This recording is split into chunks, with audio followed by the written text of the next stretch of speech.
السلام علیکم ورحمۃ اللہ وبرکاتہ۔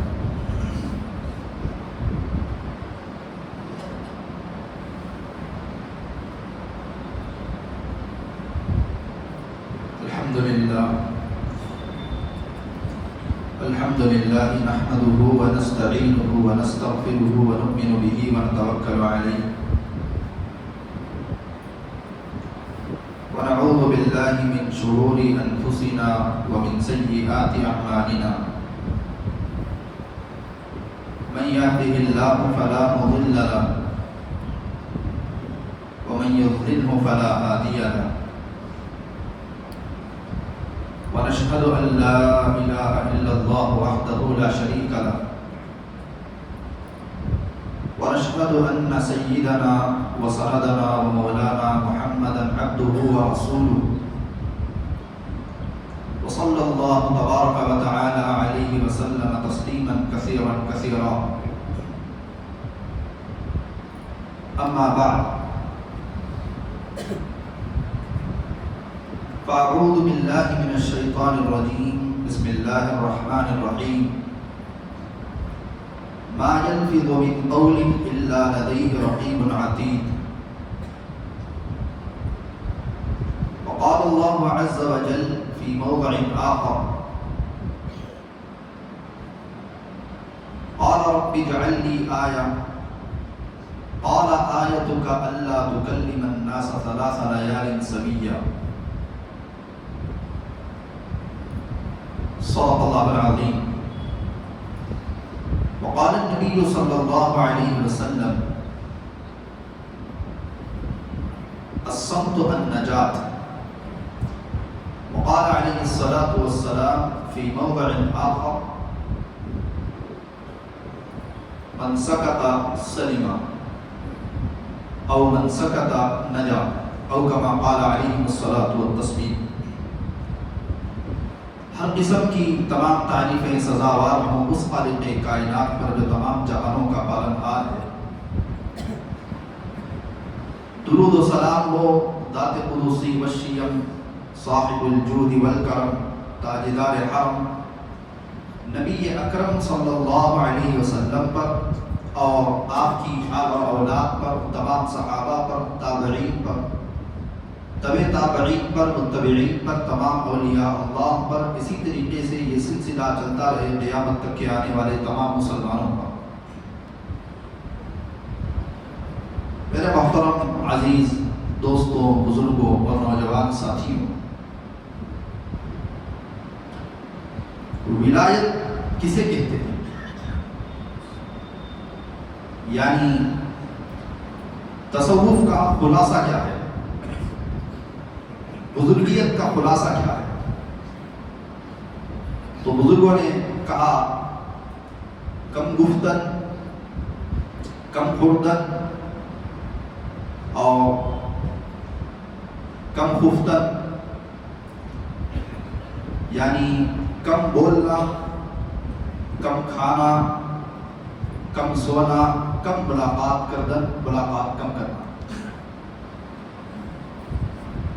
حضرات اولیاء کرام جو اللہ والے تھے، اس زمانے میں لوگ جب اللہ والوں کے پاس اپنی اصلاح کے لیے جاتے تھے تو ان کو سب سے پہلے یہی 4 چیزوں کی ٹریننگ دی جاتی تھی۔ یہ کوئی معمولی چیز نہیں ہے۔ جو کم بولنا سیکھ گیا، کم سونا سیکھ گیا، کم ملاقات کرنا سیکھ گیا، کم کھانا سیکھ گیا، گویا کہ اسے ولایت دنیا میں نصیب ہو گئی ہے۔ تو اسی میں سے پہلی چیز کم گفتن، بات ہمیشہ آدمی مختصر کرنا، یہی عنوان جو ہے آج ہمارا ہے۔ اس وجہ سے کہ آدمی کے اندر روح اور آدمی کی بات میں وقار اور آدمی کی بات میں ویلیو اس وقت تک پیدا نہیں ہو سکتی جب تک کہ وہ کم بولنے والا ہو۔ لیکن آج کل جو ہے لوگ سمجھتے ہیں کہ زیادہ بولنے میں عقل مندی ہے، کیا باتیں کرتا ہوا انہیں، کتنا بولتا ہوا انہیں، بیوقوف ہے. ہمیشہ کم بولنا چاہیے. اس وجہ سے کہتے ہیں کہ بولنے سے پہلے تولا کرو، پھر تول کر کے بولو. قرآن مجید کی آیت ہے، اللہ رب العزت نے فرمایا ما يلفظ من قول الا لديه رقیب عتید. جو کچھ بھی تم زبان سے نکالو گے اللہ رب العزت نے اس پر فرشتوں کو نگران مقرر کر رکھا ہے. اس کی تفسیر میں علماء نے لکھا کہ کوئی انسان اپنے بچے کو بہلانے کے لیے ہلکا جھوٹ بولتا ہے، میں لا کر کے دوں گا، صبح کھلونا لا کر کے دوں گا، صبح چاکلیٹ لا کے دوں گا، بعد میں لا کر کے دوں گا، بچے کو بہلانے کے لیے. یہ ہلکا جھوٹ بھی اللہ کی کتاب میں لکھا جا رہا ہے. خاموشی اتنی بڑی یعنی چیز ہے، اتنی بڑی دولت ہے. حضرت زکریا علیہ السلام کو سورہ مریم کی ابتدائی آیات آپ پڑھیں گے، حضرت زکریا کو اولاد نہیں تھی. آپ نے دعا مانگی تو اللہ نے کہا کہ تمہیں اولاد نصیب ہوگی.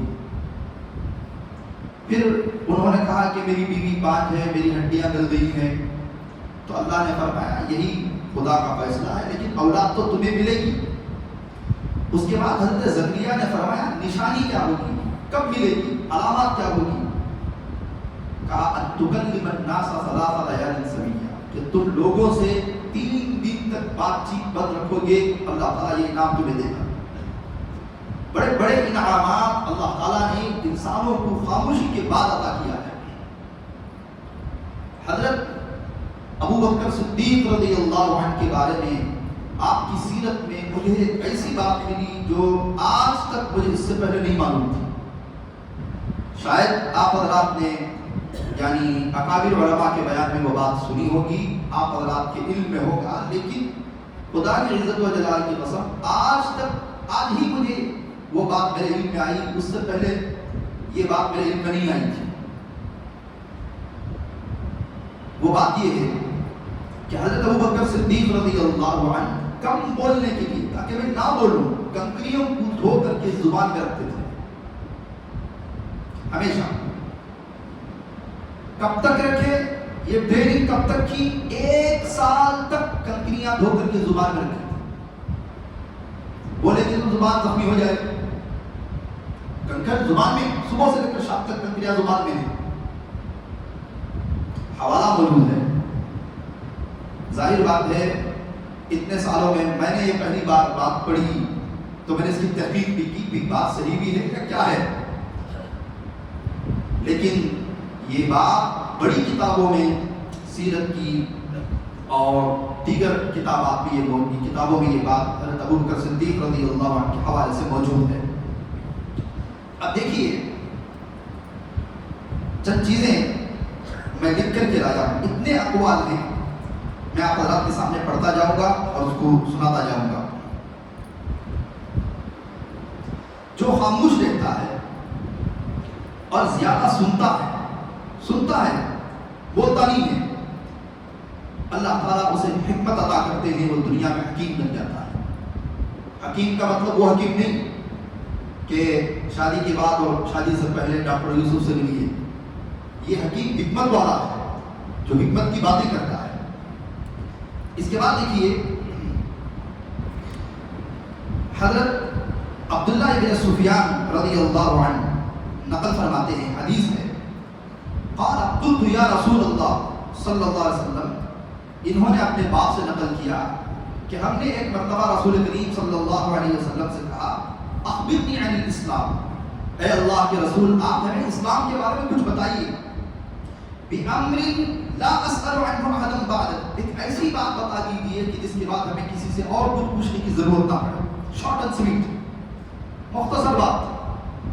تو اس پر حضور پاک صلی اللہ علیہ وسلم نے فرمایا قل آمنت باللہ، کہو کہ میں اللہ پر ایمان لایا، یعنی ایمان کی تجدید کرو اور یہ استحضار کرو کہ میرا ایمان تو اللہ پر ہی ہے، اس کو دل و دماغ میں لاؤ. ثم استقیم، صرف ایمان لا لینا بڑی بات نہیں ہے، ایمان لانے کے بعد اس پر استقامت سے جمے رہو. حالات آئیں گے، مصیبتیں آئیں گی، اور ایمان پر چلنے کے لیے بہت سارے مشکلات سے آدمی کو گزرنا پڑتا ہے. وہاں استقامت ہے. مسلمان کہہ دیا لیکن بیوی کے کہنے پر جو ہے اینیورسری بھی کر لی، برتھ ڈے بھی کر لیا. مسلمان کہہ لیا لیکن بچوں کے کہنے پر جو ہے یعنی شادی بیاہ میں ڈی جے بھی بجا دیا. کہا ایسی بات نہیں ہے. اسلام لانے کے بعد اس پر آدمی کو جمنا بھی چاہیے کہ میں مسلمان ہوں. ایسا نہیں کہ بولتا بھی میں مسلمان ہوں، سب پہ ٹوپی بھی ہو، لیکن جب خدا کی نافرمانی کا موقع آئے تو ذرہ برابر بھی ایمان اس کے دل میں نہ ہو، یہ تو شرم کی بات ہے. ثم استقیم. دو باتیں فرمائیں. پھر فرمایا فما اتقى فأومأ بيده إلى لسانه. اس سے بچنا. حضور پاک صلی اللہ علیہ وسلم نے اپنے ہاتھ سے اپنی زبان پکڑ کر کے اشارہ کر کے فرمایا اس سے بچنا. زبان کم کھولنا، زبان سے بچنا. ایک اور جگہ پر نبی کریم صلی اللہ علیہ وسلم نے ارشاد فرمایا من وقی شر قبقبہ وذبذبہ ولقلقہ فقد وقی الشر کلہ. جو قبقب سے بچ گیا اور زبزب سے بچ گیا اور لقلق سے بچ گیا، اس نے گویا کہ پورا جو شر ہے تمام برائیوں سے وہ بچ گیا. اب پھر اللہ کے نبی علیہ الصلوۃ والسلام نے آگے فرمایا کہ القبقب هو البطن. پیٹ سے بچ گیا. پیٹ جو بول رہا ہے ڈالتے جا رہے ہیں، پکوڑا پوچھا پکوڑا ڈال رہے ہیں، سموسہ پوچھا سموسہ ڈال رہے ہیں. حرام حلال کسی چیز کی پرواہ نہیں ہے. جو کچھ بھی ہے وہ پیٹ میں ڈالتے جا رہے ہیں، پیٹ میں ڈالتے جا رہے ہیں، پیٹ میں ڈالتے جا رہے ہیں. ہوٹل میں کھا رہا ہے، راستے پر کھڑے ہو کر کے کھا رہا ہے، ہر جگہ کھا رہا ہے. بے شرم ہے. کہا جو آدمی اپنے پیٹ کی حفاظت نہ کر سکا گویا کہ وہ بہت بڑے شر میں مبتلا ہو گیا. پیٹ کو بچانا چاہیے، کنٹرول کرنا چاہیے. اس وجہ سے کہ جو ڈاکٹر حضرات ہیں، جو حکماء حضرات ہیں، انہوں نے یہ بات ارشاد فرمائی کہ تمام برائیوں کی جڑ الامراض یہ پیٹ ہے. پیٹ کی حفاظت اگر کر لی تو سینکڑوں بیماریوں سے گویا کہ محفوظ ہو گئے. کب کون سی چیز گرم کب کھانی چاہیے کب نہیں کھانا ہے، سرد چیز کب کھانا چاہیے کب نہیں کھانا چاہیے. حضور نے دو گرم چیزوں کو کھانے کے بارے میں کیا فرمایا، دو سرد چیزوں کے کھانے کے بارے میں کیا فرمایا، گرم اور سرد کو کیسا ملا کر کے کھانا چاہیے. طب نبوی موجود ہے. حضور صلی اللہ علیہ وسلم نے کھانے کا طریقہ بتایا ہے، کھانے کا ڈھنگ اور سلیقہ بتایا ہے. ایک مرتبہ ابھی دعوت میں کہیں جانا ہوا تو ایک صاحب میرے پاس بیٹھے ہوئے تھے بغل میں. تو اللہ تعالیٰ معاف فرمائے، ویسے کسی کو دیکھنا نہیں چاہیے لیکن بازو بیٹھا تو ظاہر بات ہے پلیٹ پہ نظر جاتی ہی ہے. بندہ اتنا کھایا کہ میں حیران رہ گیا. آپ سمجھیے کہ جتنا میں کھانا کھایا اتنا وہ نیچے ڈالا تھا. میں حالانکہ عالم ہوں، پریشان ہو جائے اس کے کھانے کو دیکھ کے میں پریشان ہو رہا ہوں. لا حول ولا قوت الا باللہ العلی العظیم. پیٹ ہے یا کیا ہے؟ اسی وجہ سے آدمی جد قبرستان چلا جاتا ہے. کہیں بھی کھانا کھانے جاؤ دعوت وغیرہ میں تہذیب سے، سلیقے سے اور شرافت کے ساتھ آدمی کو کھانا چاہیے. کھانا کتنی دیر کا مزہ ہے؟ 10 منٹ کا. جب تک زبان میں رہی تبھی زبان سے نیچے اتر گیا تو وہ تو پاخانہ ہے اور کیا بن جائے گا. 10 منٹ کے مزے کے لیے جو ہے اتنا ہنگامہ مچانا یہ انسان کی جو ہے شرافت کی بات نہیں ہے، یہ غیر شریفانہ بات ہے. اسی طریقے سے آدمی کسی غریب کے گھر ولیمے میں گیا ہے، کسی غریب کے گھر عقیقے میں گیا ہے، کسی غریب کے گھر کسی فنکشن میں گیا ہے تو ایک ٹکڑا ڈال لیے، 2 ٹکڑے ڈال لیے، چھوڑ کے ختم کر دیے. ایسا نہیں کہ پہلی مجلس والوں نے اتنا پھوڑا ڈال کر کے کہ بقیہ مجلس والوں کے سامنے وہ شرمندہ ہونا پڑا. اس کے پاس کھانا ہی نہیں ہے، گوشت ہی نہیں ہے، وہ جلدی سے کباب بنا رہا ہے، وہ جلدی سے کچھ کر رہا ہے. بعض جگہوں پر معلوم ہوتا ہے کہ آدمی نے اچھی دعوت کی ہے، صاحب ثروت ہے، مالدار ہے، خوب پکایا ہے، چلو وہاں پر 2-4 ڈلیاں زیادہ کھا لیے، ٹھیک بات ہے. لیکن بعض اوقات انسان کو خود دعوت میں معلوم ہوتا ہے کہ یہ لوگ کیسے ہیں، یہ کس طرح کی دعوت کر رہے ہیں. وہاں جا کر کے بے شرمی کے ساتھ اتنا کھانا کہ آگے آنے والوں کے لیے کوئی ملے ہی نہیں، پھر آنے والے لوگ اسے تانا کسیں کہ کس طریقے کی دعوت کر رہا ہے، کہ بہت شرمندگی کی بات ہے۔ تو حضور پاک صلی اللہ علیہ وسلم نے فرمایا پیٹ سے بچا۔ اس کے بعد فرمایا وہ زبزب کیا ہے؟ شرمگاہ۔ شرمگاہ کو جس نے کنٹرول کر لیا، سیکسول آروگن شرمگاہ، اسے جس نے کنٹرول کر لیا، گویا کہ وہ بھی بہت بڑے شر سے بچ گیا۔ آج جتنے گناہ نوجوانوں سے ہو رہے ہیں، چاہے برائی کی طرف دیکھنا ہو، چاہے کچھ بھی ہو، یا وہ دیکھیے وہ کہاں سے ہو رہے ہیں۔ پھر آگے واللقلق، یہ کیا ہے؟ زبان، ہمیشہ چٹر پٹر پٹر چٹر چٹر پٹر کرتے رہنا۔ جو اس سے بچ گیا وہ بہت بڑے شر سے بچ گیا۔ حضرت سہل بن سعد رضی اللہ عنہ فرماتے ہیں رسول کریم صلی اللہ علیہ وسلم نے فرمایا من یتوکل لی بما بین لحییہ ورجلیہ اتوکل لہ بالجنہ۔ حضور نے فرمایا صلی اللہ علیہ وسلم جو یعنی اس بات کی وکالت دے، جو اس بات کا وکیل بن جائے کہ دو جبڑوں کے درمیان جو چیز ہے، جو پیروں کے درمیان جو چیز ہے، دو پیروں کے درمیان میں جو چیز ہے، دو جبڑوں کے درمیان میں جو چیز ہے، وہ اس کی حفاظت کرے گا، میں وکالت کرتا ہوں اس کے لیے جنت کی، یعنی جنت اس کے لیے دلانا یہ میری وکالت ہے، میری ذمہ داری ہے۔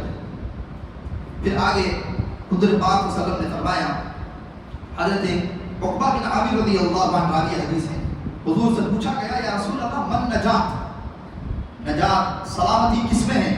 حضور پاک صلی اللہ علیہ وسلم نے فرمایا امسک علیک لسان، زبان کو کنٹرول میں رکھو، نجات پا جاؤ گے۔ ایک جگہ پر حضور نے فرمایا صلی اللہ علیہ وسلم من صمت نجا، جو خاموش رہا گویا کہ اس نے نجات پا لیا۔ اسی طریقے سے حضرت وہیب بن ورد، یہ ایک اللہ والے ہیں، یہ ایک حکمت کی بات کہتے ہیں، یہ ایک اپنا قول کہتے ہیں کہ الحکمت عشرۃ اجزاء، حکمت کے 10 ٹکڑے ہیں۔ بھی حکمت کہتی نا، حکمت دانائی، عقل مندی، دانشوری، سمجھداری، حکمت، جسے حکمت عطا ہو گئی گویا کہ اسے دنیا کی بہت بڑی خیر عطا ہو گئی، کب کیا بات کرنا چاہیے، کب کون سا قدم اٹھانا چاہیے، کب کس طریقے سے رہنا چاہیے، حکمت۔ تو حکمت کے 10 ٹکڑے، حکمت کے 10 اجزاء ہیں، اس میں سے 9 خاموشی میں ہے اور 1 کم کھانے میں ہے۔ لیکن بعض جگہوں پر فرمایا گیا 1 لوگوں سے کم ملنے میں ہے، کم ملاقات کرنا، گویا کہ خاموش رہا تو 90% حکمت اسے خاموشی سے مل گئی، اور 10% حکمت اسے کم کھانے سے ملے گی، یا 10% حکمت اسے لوگوں سے کم ملاقات کرنے میں ملے گی۔ حضرت ابو ہریرہ رضی اللہ عنہ فرماتے ہیں قال رسول اللہ صلی اللہ علیہ وسلم من کان یؤمن باللہ والیوم الآخر فلیقل خیرا او یسکت۔ حضور پاک صلی اللہ علیہ وسلم نے فرمایا، ابو ہریرہ رضی اللہ عنہ راوی حدیث ہے، کہ جو اللہ پر ایمان لایا اور آخرت کے دن پر ایمان لایا اور بولا تو خیر کی بات بولا، نہیں تو خاموش رہا، نہیں تو کیا رہا؟ بولو تو خیر کی بات بولو، نہیں تو کیا رہو؟ خاموش رہو۔ اسی طریقے سے فرمایا حضرت عبداللہ بن مسعود رضی اللہ عنہ ایک موقع پر صفا پہاڑ پر تھے، حضرت عبداللہ بن مسعود رضی اللہ عنہ لوگوں کو جمع فرمایا یا لسان، زبان پکڑ کے لوگوں سے کہا قل خیرا تغنم واسکت عن شر تسلم من قبل ان تندم من سره ان يسلم فليلزم الصمت۔ فرمایا کہ اے لسان ہمیشہ خاموش رہا کر، بول تو خیر کی بات بول، نہیں تو خاموش رہا کر۔ اس کے بعد فرمایا کہ ایسی بات زبان سے نہ نکالو جو کل کا دن تمہیں شرمندگی میں ڈال دے۔ بہت اللہ والے یہ بات کہتے ہیں کہ جب بھی میں نے زبان سے کوئی بات کہی میں شرمندہ اسی پر رہا، خاموش رہا تو شرمندگی ہی نہیں۔ ایک اللہ والے آگے کہتے ہیں، دیکھیے تو پھر فرمایا جس نے خاموشی کو سیکھ لیا، خاموش رہنا جس نے سیکھ گیا وہ لوگوں کے نزدیک مقبول بن گیا، لوگ اس سے چاہنا شروع کر دیتے ہیں، لوگوں میں اس کی بات کا وزن ہوتا ہے، لوگ اس کی بات کو کبھی انکارتے نہیں ہیں۔ ذرا غور سے سنیے، ہمیشہ بکتے رہنے سے آدمی کی اوقات گر جاتی ہے، ہمیشہ باتیں کرتے رہنا، ہمیشہ بولتے رہنا، وہ انسان جو ہے کبھی بھی سکسیسفل اور کبھی بھی کامیاب انسان نہیں ہے جو ہمیشہ بکتے رہتا ہے، بولتے رہتا ہے، ہنستے رہتا ہے، ہمیشہ مذاق کرتے رہتا ہے۔ تو یہ انسان کے اندر کبھی بھی وقار اور کبھی بھی یعنی حکمت اور کبھی بھی وزن اس کے اندر پیدا نہیں ہو سکتا۔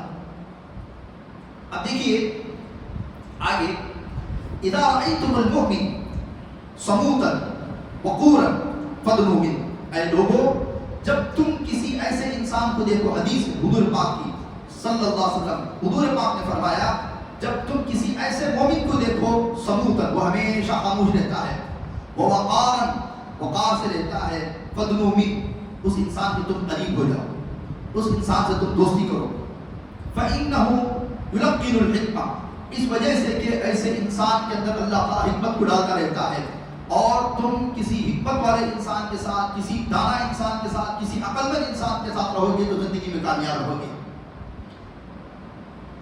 اور اگلی حدیث میں ارشاد فرمایا گیا، نہیں، حضرت عیسیٰ علیہ السلام سے پوچھا گیا کہ دلونی عملا ندخل به الجنہ۔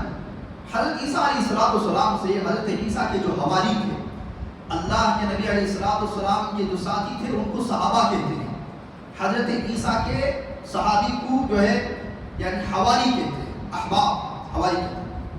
انہوں نے پوچھا کہ دلونی، آپ ہمیں بتائیے، عمل، ایسا عمل ندخل به الجنہ جس عمل کے ذریعے سے ہم جنت میں چلے جائیں۔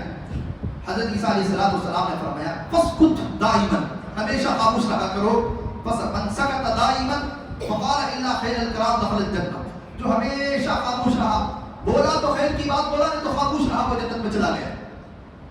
ایک موقع پر حضور پاک صلی اللہ علیہ وسلم سے پوچھا گیا، یا رسول اللہ آپ جب معراج پر گئے تھے جہنم میں کس کو زیادہ دیکھا؟ تو حضور نے فرمایا جہنمیوں میں اکثر وہی لوگ تھے جو زبان کے ذریعے سے جہنم میں گئے ہوئے، یہ زبان انسان کو زیادہ تر جہنم میں لے جاتی ہے۔ اسی طریقے سے حضرت سلیمان علیہ السلام کا قول دیکھیے، حضرت سلیمان فرماتے ہیں ان الکلام فضۃ فالسکوت ذهب، اگر کسی کا کلام چاندی ہے، کسی کا کلام کیا ہے؟ چاندی ہے، پھر بھی خاموش رہ جانا سونا ہے، بہت بڑی بات ہے۔ یعنی کوئی حکیم ہے، حکمت کی باتیں کرنے والا ہے، اس کی زبان میں گویا کہ چاندی بھری ہوئی ہے، بولا تو چاندی کے الفاظ بولتا ہے، اگر کلام چاندی ہے پھر بھی خاموش رہ جانا سونا ہے، خاموش رہ جانا کیا ہے؟ سونا ہے۔ اب دیکھیے حضرت ابو بکر بن عیاش فرماتے ہیں انا اندم علی ما قلت، ہمیشہ میں کہنے پر ہی شرمندہ ہوا ہوں، نہ کہنے پر میں کبھی بھی شرمندہ نہیں ہوں۔ ایسی بات مجھے نہیں کرنی چاہیے تھی، مجھے نہیں بولنا چاہیے تھا، مجھے وہاں خاموش رہنا چاہیے تھا، مجھے بیچ میں جانا نہیں چاہیے تھا، مجھے ٹانگ اڑانا نہیں چاہیے تھا، مجھے کچھ کہنا نہیں چاہیے۔ ہمیشہ میں جب بھی شرمندہ ہوا، زبان کھول کے شرمندہ ہوا، جب میں زبان گونج کے رہا تو شرمندہ نہیں ہوا۔ اب دیکھیے آگے ایک جملہ ہے انہی کا، بہت قیمتی جملہ، انی اذا تکلمت ملکتنی لسانی ولم املکها واذا لم اتکلم ملکتها ولم تملکنی، جب بھی میں زبان سے کوئی بات نکالا تو زبان میری حاکم بن گئی، زبان میری بادشاہ بن گئی، میں محکوم اور غلام بن گیا۔ جب بھی میں خاموش رہا میں بادشاہ رہا، زبان میری محکوم اور زبان میری جو ہے رعایا، زبان میری غلام نہیں۔ مطلب کیا ہے؟ زبان سے اگر کوئی بات بول دو گے یہ زبان بادشاہ بن جائے گی، تمہیں غلام بنا لے گی۔ بسا اوقات انسان کو جو ہے شرمندگی اٹھانی پڑتی ہے، ٹھوکر کھانی پڑتی ہے۔ اسی طریقے سے عطا بن رباح کہتے ہیں، اپنے بچوں کو اپنے بچوں کو نصیحت کرتے ہیں، یا ایھا الاولاد ان من کان قبلکم کانوا یکرہون فضول الکلام۔ حضرت عطا بن رباح جو ہے تابعی، حضرت عطا بن رباح جو کہ تابعی کہتے ہیں جس نے صحابی کو دیکھا ہو، صحابی کہتے ہیں جس نے حضور کو دیکھا ہو صلی اللہ علیہ وسلم۔ تو حضرت عطا بن رباح کہتے ہیں اپنے بچوں کو اے میرے پیارے بچوں، تم سے پہلے جو لوگ تھے یعنی صحابہ، وہ ہمیشہ خاموش رہنے والے تھے اور فضول کلام کو چھوڑ دینے والے تھے، فضول کلام بیکار کی باتیں نہیں کرتے تھے۔ اسی طریقے سے امام ابو القاسم القشیری کہتے ہیں الصمت علی قسمین، خاموشی دو طرح کی ہے، دو طریقے سے خاموش رہو۔ یہ دیکھیے کتنی بڑی بات ہے، پھر دو طریقے سے کیا خاموش ہے؟ ایک زبان بند کر لیے تو خاموشی ہوگی نا، نہیں کہا دو طریقے سے خاموش رہو۔ ایک صمت اللسان، زبان سے خاموش، وصمت القلب، دل سے بھی خاموش رہنا۔ دل سے خاموش رہنے کا مطلب یہ ہے آدمی زبان تو خاموش کر کے بیٹھا ہوا ہے لیکن دل میں دنیا بھر کی باتیں آ رہی ہیں، کسی عورت کا خیال آ رہا ہے، کسی کو مارنے کی بات آ رہی ہے، کسی کو گرانے کی بات آ رہی ہے، کسی کے عیب دل میں آ رہے ہیں۔ کہا نہیں، صرف زبان کو خاموش مت رکھنا، یہ دل کو بھی خاموش رکھنا، دنیا کی گندگی سے، دنیا کے خیالات سے۔ دو طرح کی خاموشی اختیار کرو تو پھر تمہیں کامیاب ہونے سے کوئی بچا نہیں سکتا ہے۔ حضرت معاذ بن جبل رضی اللہ عنہ کا قول اتنا پیارا قول، شاید کہ ہمیں یہ بات سمجھ میں آ جائے۔ حضرت معاذ بن جبل رضی اللہ عنہ کہتے ہیں کہ بندوں سے کلام کم کرو، اللہ سے کلام کو زیادہ کرو، یعنی انسانوں سے کلام کم کرو، اللہ سے بات چیت کو زیادہ کرو، کیونکہ اس سے اللہ تعالیٰ کو دیکھنے کی صلاحیت انسان کے اندر پیدا ہو جاتی ہے۔ کیا ہو جاتی ہے؟ اللہ کو دیکھنے کا مطلب پردے ہٹ جا کو اللہ کیسا ہے ایسا نہیں ہے، یعنی خدا کا استحضاء، اللہ کی یاد جو ہے ہمیشہ جو ہے سامنے آ جاتی ہے۔ اسی طریقے سے ابو القاسم قشیری بہت بڑے، یہ اللہ والے بہت بڑے جلیل القدر جو ہے عالم گزرے ہیں۔ یہ بات میں نے پہلے ذکر کر دی لیکن حوالہ میں نے ذکر نہیں کیا تھا، اب لوگ بھی بہت سارے آئے ہوئے ہیں تو اس وجہ سے اس بات کو میں دوبارہ عرض کر دیتا ہوں جو شروع میں نے کہی تھی۔ ابو القاسم قشیری کہتے ہیں، میں نے بیان کے شروع میں بھی کہا یہ بات آج مجھے پہلی بار معلوم ہوئی ہے، مجھے اس سے پہلے نہیں معلوم تھی، حالانکہ میں نے حضرت ابوبکر صدیق رضی اللہ عنہ کی سیرت کو پڑھا ہے، آپ کی سیرت کو بیان بھی کیا ہے، لیکن دیکھیے علم ہمیشہ کسی کا بھی ہو وہ چھوٹا ہی رہتا ہے، زندگی بھر انسان طالب علم ہی رہتا ہے، اس کے علم میں اضافہ ہوتا رہتا ہے۔ تو حضرت ابو القاسم قشیری کہتے ہیں سیدنا ابوبکر صدیق رضی اللہ عنہ خاموش رہنے کے لیے 1 سال تک کنکریوں کو دھو کر کے زبان پہ رکھتے تھے تاکہ میں کسی سے بات نہ کر پاؤں۔ 1 سال تک حضرت ابوبکر صدیق رضی اللہ عنہ پہلے خلیفہ یار رسول صلی اللہ علیہ وسلم نے جو ہے خاموشی کو سیکھنے کے لیے زبان میں کنکریاں ڈال کر کے پھر آتے تھے، بولتے نہیں تھے۔ اب دیکھیے ابراہیم بن ادھم رحمۃ اللہ علیہ بہت بڑے اللہ والے ہیں۔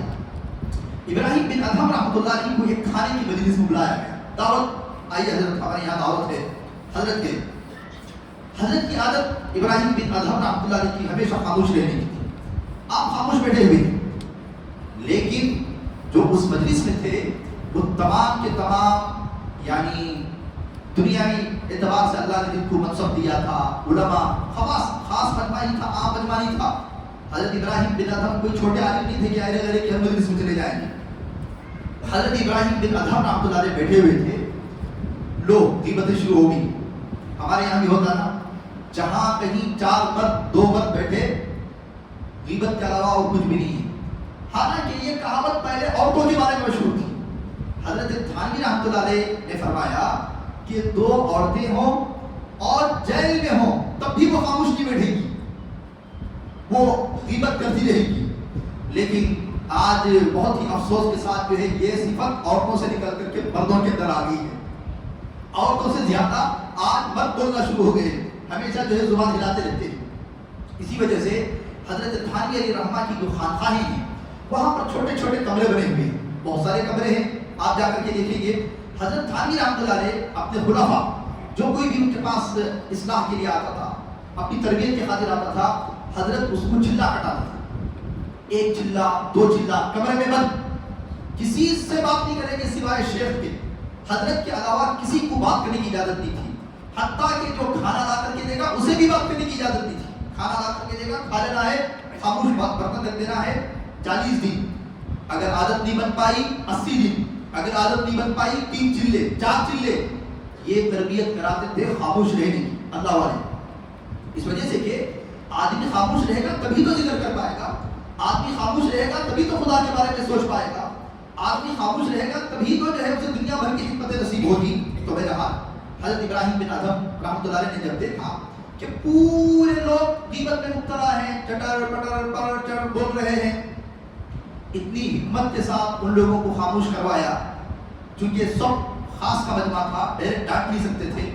حضرت نے فرمایا کہ دیکھو ہمارے یہاں جب دعوت ہوتی ہے روٹی پہلے روٹی کو توڑا جاتا ہے, بعد میں گوشت میں لگایا جاتا ہے, بعد میں کھایا جاتا ہے. لیکن میں تم لوگوں کو دیکھ رہا ہوں کہ ابھی روٹی نہیں آئی ہے اور تم لوگ گوشت کھا رہے ہو. کیا مطلب؟ یا ایھا الذین آمنوا اجتنبوا کثیرا من الظن ان بعض الظن اسم ولا تجسسوا ولا یغتب بعضکم بعضا ایحب احدکم ان یاکل لحم اخیہ میتا فکرہتموہ. غیبت کرنا یعنی دو انسان بیٹھ کر کے کسی تیسرے انسان کے بارے میں جو عیب اس کے اندر ہے اس عیب کو بیان کرنا. جو عیب نہیں ہے وہ تو تہمت ہے. کہ کسی انسان کے اندر کوئی خرابی نہیں ہے تو وہ چاہے تہمت ہے. خرابی ہے اس خرابی کو بیان کرنا. اللہ نے فرمایا ایسا ہے جیسا کہ اپنا سگا بھائی مرا ہوا پڑا ہوا ہے, اس کی لاش رکھی ہوئی ہے اور یہ انسان کاٹ کاٹ کر کے اس کا گوشت بدلے کر کے کھا رہا ہے. کہا تم گوشت کھا رہے ہو ابھی روٹی نہیں آئی ہے. سب سمجھ گئے کہ حضرت کیا کہنا چاہتے ہیں. اس وجہ سے کہ عزیز دوستوں بزرگوں, کسی کی اصلاح کرنا بھی یہ بھی ایک سیکھنے کی چیز ہوتی ہے. آپ حضرات کو میں بتاؤں, ہماری عادت یہ ہے ہم بچوں کی اصلاح کر رہے ہیں, ہم بیوی کی اصلاح کر رہے ہیں. یہ ایک بات میں شب برات میں بھی کہنا چاہ رہا تھا لیکن وقت کی وجہ سے میں وہاں پر بات کو جو ہے میں کاٹ دیا, بات کو ختم کر دیا. لیکن 5-6 منٹ ہو جائیں گے, آپ میری بہت قرآن اور حدیث کی روشنی میں بہت نقطے کی بات, بہت پوائنٹ کی بات آپ سن لیجیے, میں بیان ختم کر دوں گا. دیکھیے اللہ رب العزت کا جو تربیت کرنے کا جو انداز ہے, ہم کیسے تربیت کرتے ہیں؟ ایک ٹانگا توڑا دوں, ایک تیرے ہاتھ پیر توڑ دیں گے. بیوی کو ایک رہنا چاہتی ہے یا گھر کو جانا چاہتی ہے, یہی تو انداز ہے ہمارا. حالانکہ اللہ رب العزت نے انسانوں کی جو تربیت کی ہے, اللہ خدا ہے لیکن خدا ہونے کے باوجود بھی انسانوں کے نفسیات کا خیال رکھا. کس کا خیال رکھا؟ نفسیات کا. میں مثال دوں آپ حضرات کو بات سمجھ میں آ جائے. یہ جو شراب حرام ہوئی ہے نا, یہ 4 مرحلوں میں حرام ہوئی ہے. کتنے مرحلوں میں؟ ڈائریکٹ حرام نہیں ہوئی ہے. حالانکہ اللہ چاہتا تو ڈائریکٹ کہتا شراب پینا حرام ہے, لیکن اللہ نے دیکھا کہ عرب کے اندر شراب ان کی گھٹی میں پڑی ہوئی تھی, شراب پینا ان کی عادت بن چکی تھی. تو اللہ رب العزت نے پہلی آیت اتاری سورہ نحل کے اندر, وَمِن ثَمَرَاتِ النَّخِيلِ وَالْأَعْنَابِ تَتَّخِذُونَ مِنْهُ سَكَرًا وَرِزْقًا حَسَنًا. اس کا مطلب یہ ہے کتنی بڑی اللہ کی نعمت ہے کہ تم کھجور اور انگور سے پیدا اٹھاتے ہو. تمہارے لیے رزق اللہ نے بنایا کھجور اور انگور, اور تم کھجور سے سکر کہتے ہیں کھجور کی شراب, اور خمر کہتے ہیں انگور کی شراب. سکر کہتے ہیں کھجور کی شراب اور خمر کہتے ہیں انگور کی شراب, انگوری شراب وہی.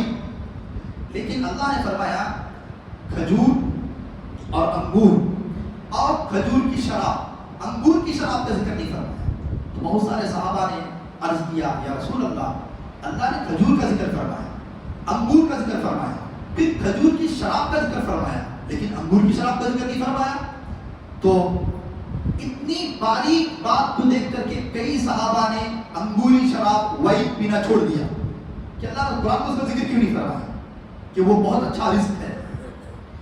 اب دیکھیے کئی صحابہ نے اسی آیت پر چھوڑ دیا. اگلی آیت اتری, یا رسول اللہ یسألونک عن الخمر والمیسر, یہ آپ سے خمر یعنی انگوری وائن اور شراب کے بارے میں اور جوئے کے بارے میں پوچھتے ہیں, جوا سٹا. قل فیہما اسم کبیر ومنافع للناس, آپ صحابہ سے کہہ دیجئے کہ اس میں بہت بڑا گناہ ہے, اسم کبیر بہت بڑا گناہ ہے, ومنافع للناس لوگوں کے لیے چند فائدے بھی ہیں. ظاہر بات ہے شراب میں چند فائدے ہیں, اس وجہ تو پوری دنیا پی رہی ہے, لیکن فائدے چند ہیں، گناہ کیا ہے؟ بہت بڑا ہے۔ اس آیت کے اترنے کے بعد اور کئی صحابہ نے شراب پینا چھوڑ دیا۔ اس کے بعد تیسری آیت اتری، یا ایھا الذین آمنوا اذا قمتم الی الصلاۃ یا ایھا الذین آمنوا لا تقربوا الصلاۃ وانتم سکارى، اے ایمان والوں نماز کے قریب بھی مت جانا اس حال میں کہ تم شراب پیے ہوئے ہو۔ اس سے کیا معلوم ہوا؟ نماز کی اہمیت بھی معلوم ہوئی کہ نماز کی اتنی زیادہ اہمیت ہے کہ اگر کوئی آدمی شرابی بھی ہو لیکن پھر بھی وہ نمازی ہو سکتا ہے۔ مطلب کیا؟ نشہ اترتے ہی آدمی کو نماز پڑھنا چاہیے، نماز کبھی بھی مت چھوڑو۔ اسی وجہ سے میں نے آپ حضرات کے سامنے اس سے پہلے بھی عرض کیا تھا، عرب کی آج سے 15-20 سال پہلے یہ عادت تھی، اب کیسی ہے اللہ بہتر جانتا ہے۔ 10-15 سال پہلے میں نے سنا، ہمارے ایک دوست تھے، عربوں کی ایسی عجیب عادت ہے، نماز کے اتنے پابند ہے، نماز کے اتنے پابند ہے، دنیا بھر کی عیاشی عربوں کے اندر آ گئی، لیکن پھر بھی نماز کے پابند اتنے ہیں۔ میرے دوست نے فرمایا کہ یہ لوگ فلم دیکھ کے آتے ہیں، پکچر دیکھتے ہیں، انٹرول میں جیسے ہی وہ بیچ میں بریک ہوتا ہے فوراً مصلی بٹھاتے ہیں، جو نماز چھٹی ہوئی سے پڑھتے ہیں اور پھر سلام دیتے ہیں، پھر پکچر دیکھنے کے لیے بیٹھتے ہیں۔ یعنی مطلب کیا ہے؟ گناہ انسان ہے، گناہ انسان سے ہو سکتا ہے لیکن نماز کبھی بھی مسلمان چھوڑ نہیں سکتا۔ اسی وجہ سے اللہ نے فرمایا جب تم نشے کی حالت میں ہو تو نماز کے قریب بھی مت جانا۔ صحابہ نے سوچا کہ وہ نشے میں نماز نہیں پڑھ سکتے۔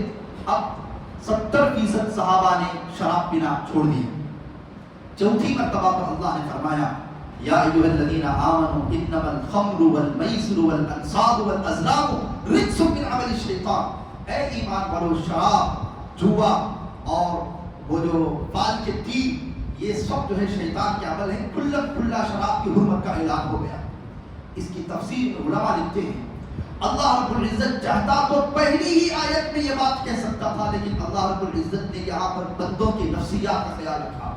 جب خدا تربیت کے لیے انسانوں کی نفسیات کا خیال کرتے ہوئے تھوڑا دھیرے ٹریٹمنٹ کر سکتا ہے، تو ہمیں بھی چاہیے کہ اپنی اولاد کو جیسے تربیت کرنا ویسے تربیت کریں۔ ایسے نہیں کہ آج بات سن لی، خاموشی کی، پھر میڈم سے بیٹھ خاموش چپ، پھر خاموش چپ، کیا ہو گیا تمہیں بولتے تھے، چٹر پٹر کرتے تھے، بولے خاموش رہو۔ ایسی بات نہیں، دھیرے کبھی ہمیشہ تربیت دھیرے ہوتی ہے، فوراً جو ہے تربیت نہیں ہوتی ہے۔ اللہ تعالیٰ ہم تمام کو بھی جو ہے کم بولنے والا، حکمتوں سے جو ہے اللہ تعالیٰ ہمارے سینوں کو بلند کر دے۔ اللہ تعالیٰ مسلمانوں کے اندر وقار، سکونت، حکمت، حکیم اللہ رب العزت ہم تمام کو جو ہے بنائے۔ وآخر دعوانا الحمد للہ رب العالمین۔